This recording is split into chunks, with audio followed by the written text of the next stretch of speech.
Okay, today we're going to compare the Aquoxis pressure hose nozzle to a generic multi-head nozzle that we purchased, I think, on Amazon. I'll share links in the description below to one like this, as well as the Aquoxis pressure washer hose. Yesterday I shared a video of demonstrating the pressure washer hose.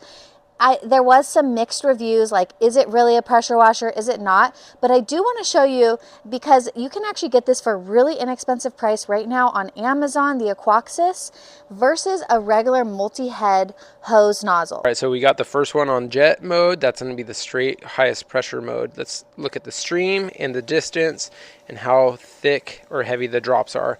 Nice and heavy, but it's only going about at full pressure from the nozzle, maybe 15 feet or so.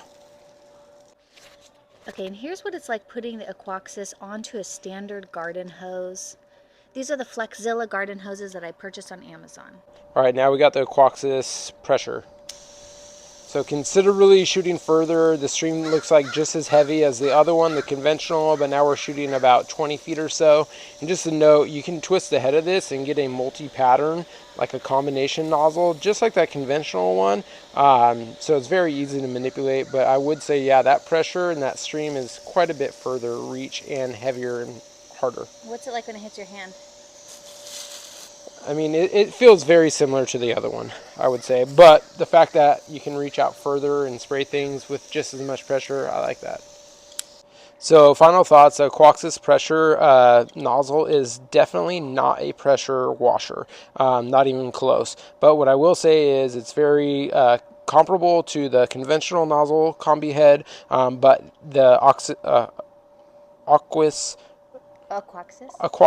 pressure nozzle does spray farther, get better reach out of it, and just as heavy and just as strong as the conventional. Also with Aquoxis pressure, there's a little soap adder, little thing that plugs in right down here, and it's like a teed off section for the hose, and it holds soap, so you can actually have soapy water, whereas this one does not have that attachment. Stay tuned, because soon we're going to be washing a car and washing a few other things, so we'll see how they pan out.